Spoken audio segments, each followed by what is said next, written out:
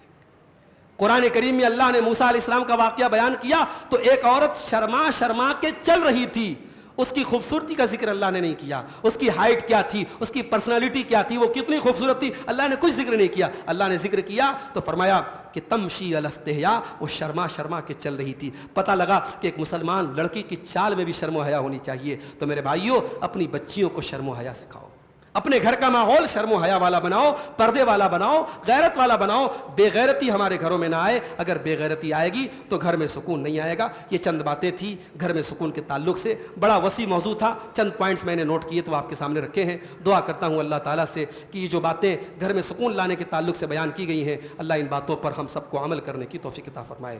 رب العالمین ہمارے گھروں میں جہاں بھی بے چینی ہے، ڈپریشن ہے، پریشانی ہے، اللہ ان کو سکون سے بدل دے، ہمارے گھروں کو سکون کا گہوارہ بنا دے. جن گھروں میں اولاد کے اور ماں باپ کے تعلقات اچھے نہیں ہیں، اللہ اولاد کے دل میں ماں باپ کی اور ماں باپ کے دل میں اولاد کی محبت ڈال دے. جن گھروں میں بھائی بھائی کے جھگڑے ہیں، اللہ بھائی کے دل کو ملا دے. اللہ تعالیٰ بھائی بھائی کی محبت کو پیدا فرما دے. جن گھروں میں بھائی بہن کے رشتے خراب ہو گئے ہیں، اللہ بھائی بہنوں کی محبت کو قائم کر دے. اللہ تعالیٰ ہمارے گھروں میں برکتیں نازل فرمائے، ہمارے گھروں میں سکون نازل فرمائے. رب العالمین، آج ہم اس طاق رات میں، یہ تیسری طاق رات ہے، اب صرف 2 طاق راتیں اور بچی ہیں اور رمضان کا بابرکت مہینہ بالکل ختم ہونے کے قریب پہنچ چکا ہے. اے اللہ، ہم نے ٹوٹی پھوٹی عبادتیں کی ہیں، ہمیں اس بات کا اعتراف ہے کہ ہم تیری عبادت کا حق تو ادا نہیں کر سکتے اور نہ کیا ہے ہم نے، لیکن جو بھی ہم نے ٹوٹی پھوٹی عبادت کی ہے، اے اللہ تو اس کو قبول فرما لے. اللہ سے دعا ہے رب العالمین ہماری تمام نیکیوں کو، ہمارے صدقات و خیرات کو قبول فرمائے. اللہم انک عفو تحب العفو فاعف عنا.